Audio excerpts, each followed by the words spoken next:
Oh, hey, welcome to TinyTalks. I'm Joseph Johnson. Come in. Hi, my name is Mia Kendall, and welcome to Tiny Talks.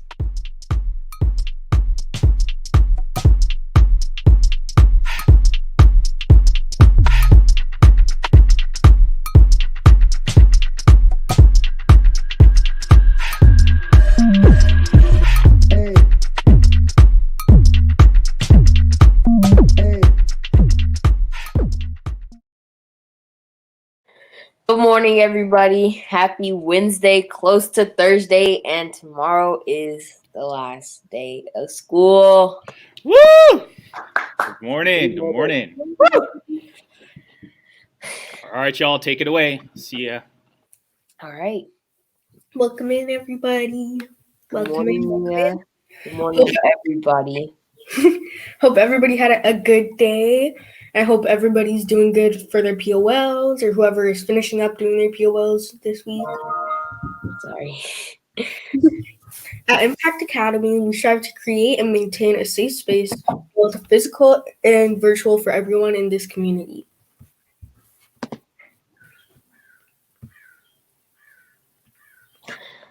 Thank you, everyone, for saying good morning in the chat and showing your love and support. So Wednesday, well, first of all, Monday, Tuesday, and today and tomorrow, we are all going to focus on agency, growth mindset, communication, respect, and joy. So let's all keep that in mind and respect everybody. So now we're going to talk about our safe zone. This space respects all aspects of people, including race, ethnicity, gender expression, sexual orientation, socioeconomic background, age, religion, and ability. So please be respectful in the chat. Good morning, everybody. Welcome in, everybody just getting in. So, belonging and othering.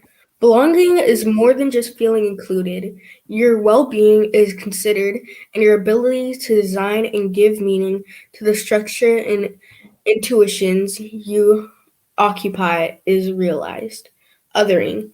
In many cases, people other those they do not actually know. Lack of personal knowledge and contact with people can lead to assumptions about them. Othering is artificial, we have created.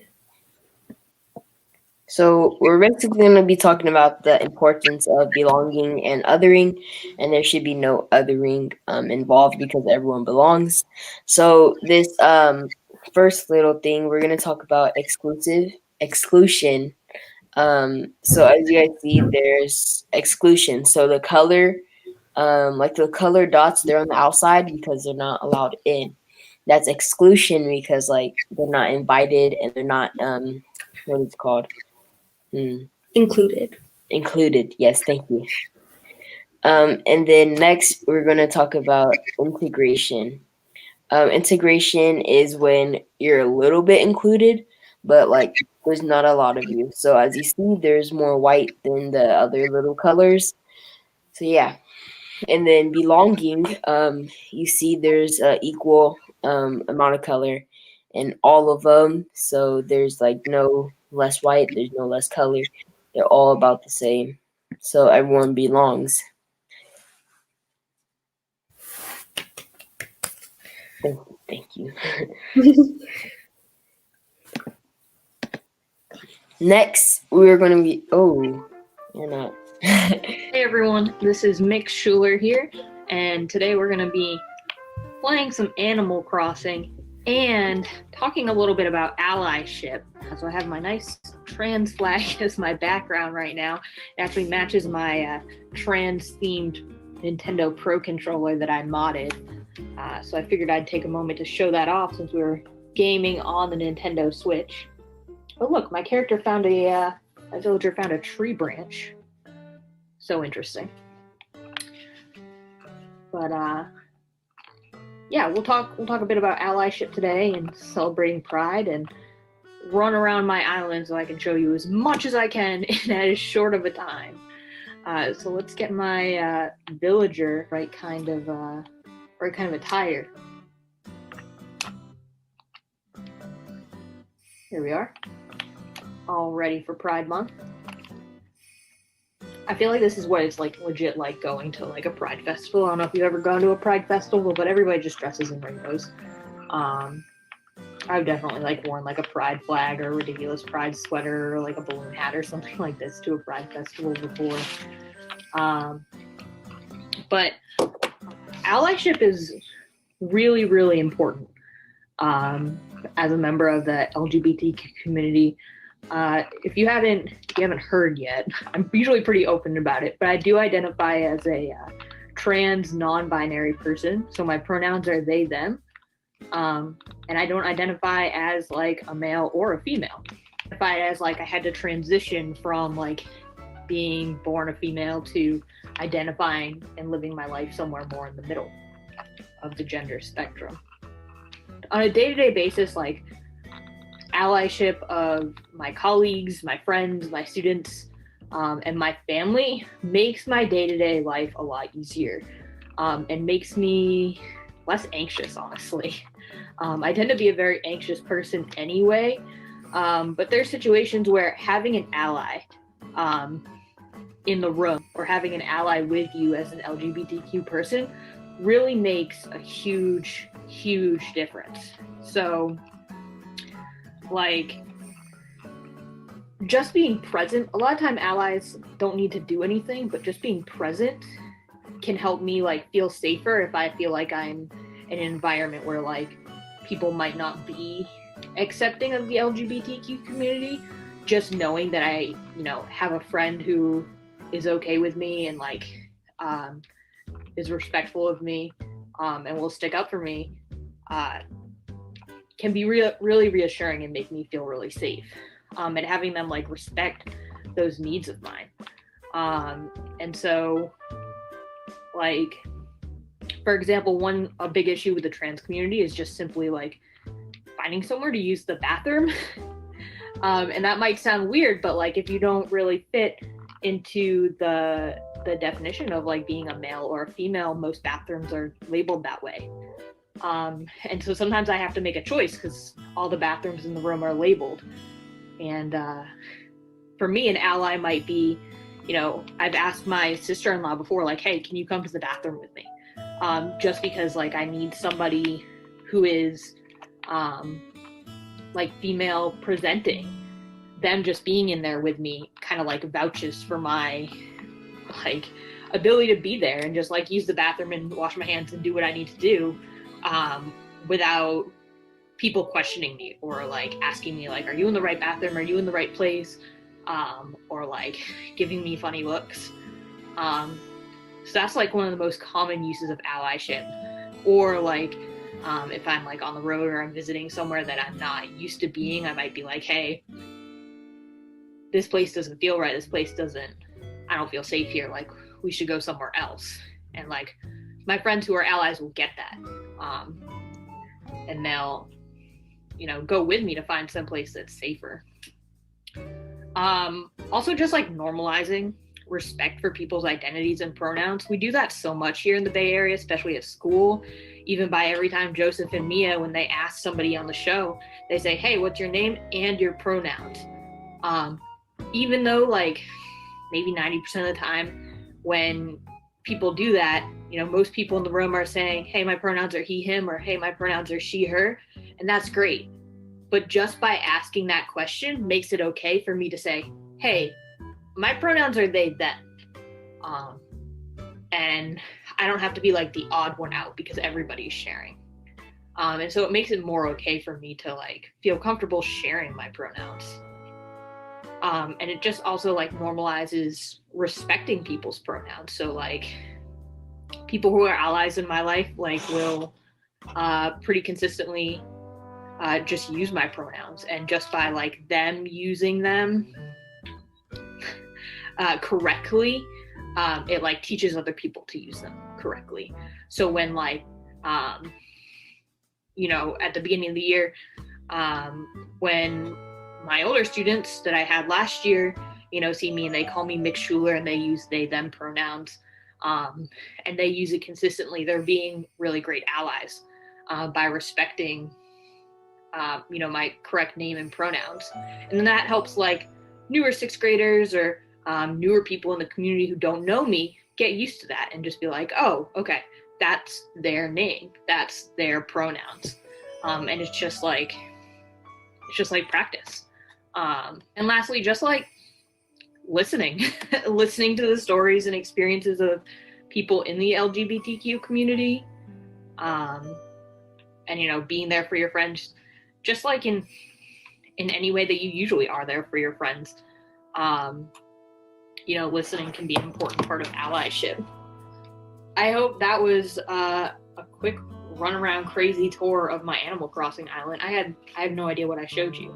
I was focused on what I was saying. But I hope you learned something great today about allyship and its importance to me as an individual. And maybe caught a glimpse of my Animal Crossing island that I haven't touched in 7 months. But anyway, happy Pride to you all and have a great day. Bye, everyone.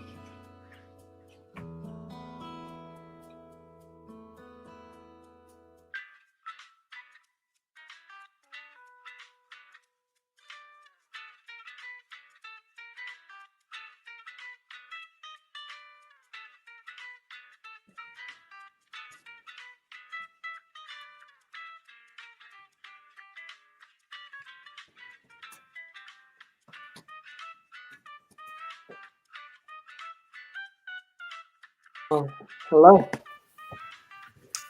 Good job. That was very informative. Yes, thank you, Mick Schuler. Everyone's saying thank you.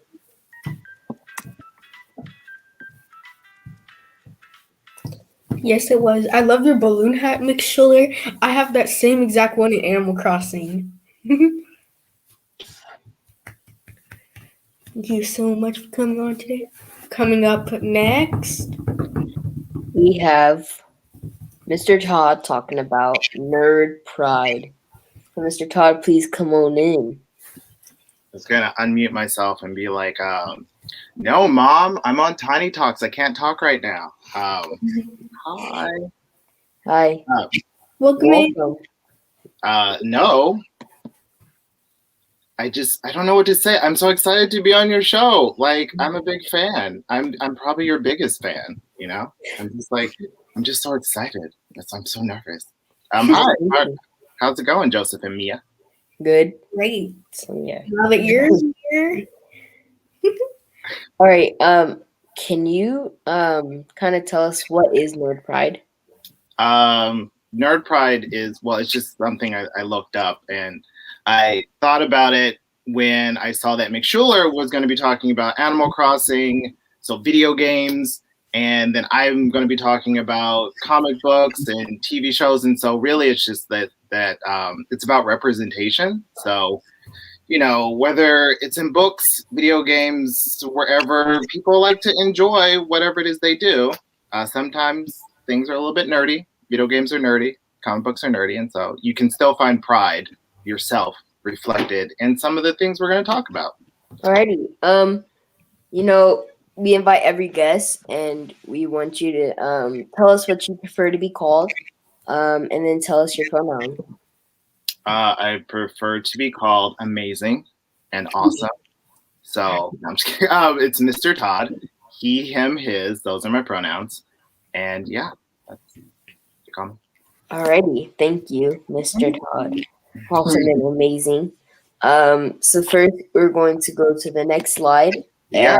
Kind of explain what's going on here. We'll just jump right in. So yeah, it's one, full disclosure, I am a big X-Men Marvel fan. So, there are other comic books and things like that out there, but DC, I'm going to talk about that. So, so in comic books, it's this whole idea that you want to read something that you enjoy. Everyone should be out there reading books, but it's hard sometimes to find things you like to read. Why not read a comic book or graphic novel if you want to be fancy? And so with Marvel and the X-Men, they've done a really good job for many decades with having representation of different types of LGBTQIA representation. So one of the big things that happened couple of decades ago is that there was a wedding. A couple of X-Men character type people, they got married, and so it was a big deal. It was all over the news because, you know, it's comic books may seem like they're for children, but I read them, and so adults read them. So I like comic books and Marvel. Awesomeness. exactly. But yeah, and so also there's the movies, and so there's a little gif of Valkyrie from, what was that movie called with Thor? Oh, it's Thor. See, look, Joseph knows. And Okoye from Black Panther. And so with those two characters, it gets a little bit harder when it comes to representation because in the movies, their queerness, their identities weren't fully played out in the movies. But if you read the comic books, it talks more about their identities and who they fully are in the Black Panther comic books or in the Thor comic book. So if you actually read, then you get a better picture of that representation. Would you mind telling us this much about their representation? Yeah. So Valkyrie, who is from the Thor comic books, is this like amazing warrior character, and unlike in the movie, in the comic books, they really talk about her identity of being bisexual, in that, you know, she's this warrior, and so she doesn't really have a preference of who she falls in love with, because she's more about being a warrior and a fighter, because, you know, it's all war stuff when it comes to Thor. And the same goes for Okoye from the Black Panther comic books. And this is when we get to talk about something, a fancy word called intersectionality, which is just like things intersecting. And so you take the intersecting, the coming together of these stories out of Africa, even though Wakanda is fake, but out of Africa, and this idea that there are still women in this place who fall in love with other women and who are still strong. And so both of these characters actually are strong women who get to live their own lives and decide who they want to fall in love with over the course of fighting these battles. And so that's why I feel like they are very good representations of the LGBTQIA community when it comes to female characters. Okay, and then I don't know. That other one is from WandaVision. So I knew it was Wanda. I know the real life, or are you talking about the comic? Well, WandaVision from the comic books, and so in WandaVision, I'm not going to spoilers. Wanda has children in the television show, and they don't really talk much about the children. But when one of her sons grows up, he's actually he has this full gay storyline. So it's not just like this little representation. He actually gets to be a fully developed gay character in the comic books, and also gets married to another gay Hulk type character. So yeah, I know it's this full on storyline. So that's the great thing about Marvel, is that they don't just have little tiny characters that are, you know, gay here or lesbian here. They give them full storylines, and it's a really big chance for anyone reading them to try to see themselves in these stories. Whoa, I did not know that. And She-Ra, I love She-Ra, and Steven's Universe. I've never watched She-Ra. Is it good? I don't know. I feel bad. It is. My sister said it was good. She watched it. Yeah. Well, then, if you two say it's good, if your sister says it's good, Mia, then I guess I should try to watch it. I have Netflix. I should watch it. But with these two, you know, instead of, you know, I always plug, I'm a teacher. I always want people to read, but, you know, you can watch TV shows as well. So Steven's Universe, I think, is the perfect example of representation, because Steven's Universe, I always say it wrong, Steven Universe is about, you know, people just being their authentic selves. Mm-hmm. So however they want to show up. And with Steven Universe, they never really mention anything that is LGBTQIA. It's just all about people being themselves, their authentic selves, whether, it's a Jim who likes another female Jim, or however it plays out. So there's not about labels. There's no labels in the cartoon. It's just people expressing their love, however it may show up. All right. She-Ra, same thing too, but I gotta watch She-Ra. I don't know. I feel bad. I should have watched She-Ra. Yeah, She-Ra it's a good TV show. I actually like that. So can you tell us why is it important that these TV shows, comic books show this side of them? Like, why is it important? I personally feel it's important because when, let's just say, I'm going to pretend like I'm really, really old. So growing up, there was a lot less things for me to go out and try to find, whether that was a movie or a cartoon or a comic book that had representation of, queer, LGBTQIA characters in the story. Yeah. But now there are a lot more TV shows, comic books, where you get to see yourself. You get to see yourself, going off on an adventure, fighting vampires, whatever it may be. You get to see yourself now in these shows, and it's inspirational. Thank you. Mia, do you have any questions or comments or anything? I'd just like to say it's so cool how you're explaining how the industry has changed so much over the course of your lifespan. And to think that when you were a kid, it was so hard for people to get representation, especially being a person of color too, because there's not always going to be a lot of that like back when you were a kid. And plus them also being a part of the LGBTQ plus community. So to show how much the industry has grown and gave more representation of not only just LGBTQ plus community, but also the LGBTQ plus community mixed with the colored community. Like, I feel like it's kind of intertwined together, and it's grown a lot because I feel like even when I was like very little, I never really saw many shows or anything, and I'm not that old at all. And I never used to see very many shows, not until more recently, not until the last couple of maybe last 5 years, I've seen way more representation of the LGBTQ plus community and the colored community. Yeah. That's that. I like how you said intertwined.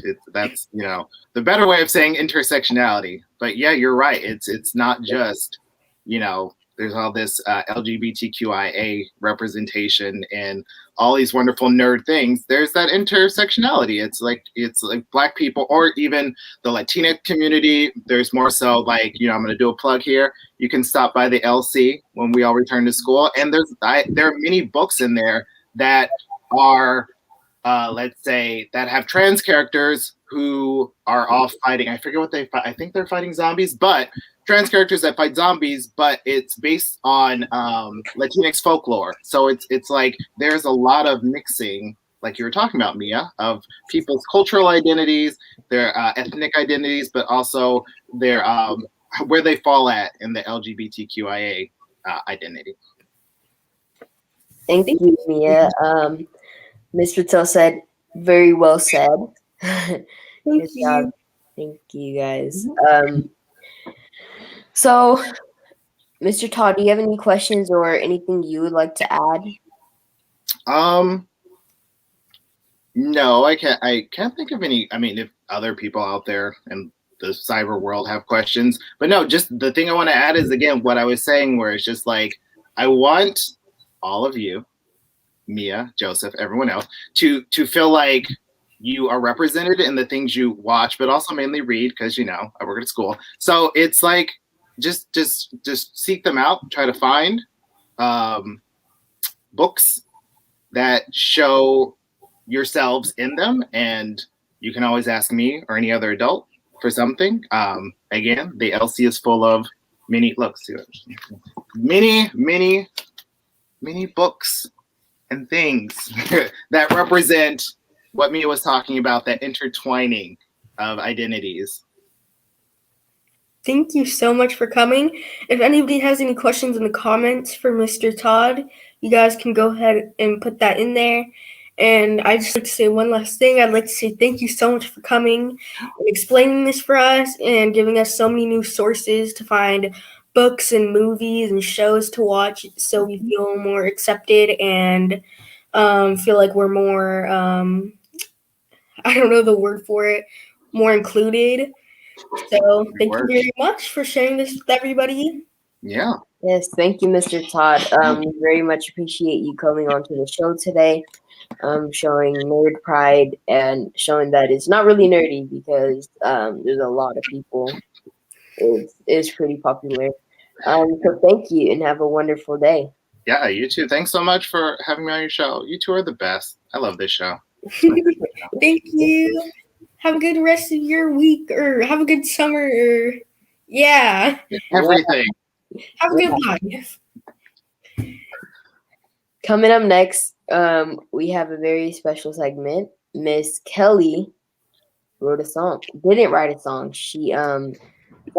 Hi, Mia. Hi, Joseph. Hello, everybody. Thank you for having me today. I'm here to talk a little bit more about a couple of singers that I love who are also part of the LGBTQIA community. And also, I'm Miss Kelly, if you don't know who I am. So the first singer I want to tell you about is named Tracy Chapman, and I'm going to make my little video smaller so that you can see the information about her. She is a singer who's been making music like since the 80s. I have listened to her for most of my life and I absolutely love her. And she has one particular song that I really love listening to when I'm a little bit sad or when I'm missing people that I love. And it's called The Promise, and it starts like this. If you wait for me, then I'll come for you. Although I've traveled far, I always hold a place for you in my heart. And it's a love song, but I also think it goes with lots of like friendships and relationships and like places I've lived and people I've really loved spending time with who I, don't get to see all of the time. So this is one of my go-to when I'm having a sad day songs. And she has, so many other songs that I love. You should go check her out. Another singer who I love is Mary Lambert, and you may actually have heard her music on a song by Macklemore because he sampled one of her songs for the chorus of one of his songs. So I actually love that song. I think it's really beautiful. It's also a love song. And the way that Macklemore integrated it into his music was also really cool. But the chorus goes like this. And I can't change, even if I tried, even if I wanted to. My love, my love, my love, she keeps me warm. She keeps me warm. She keeps me warm. So you should go check out Mary Lambert as well. Her stuff is awesome. And there are also so many other artists who you should go check out as well.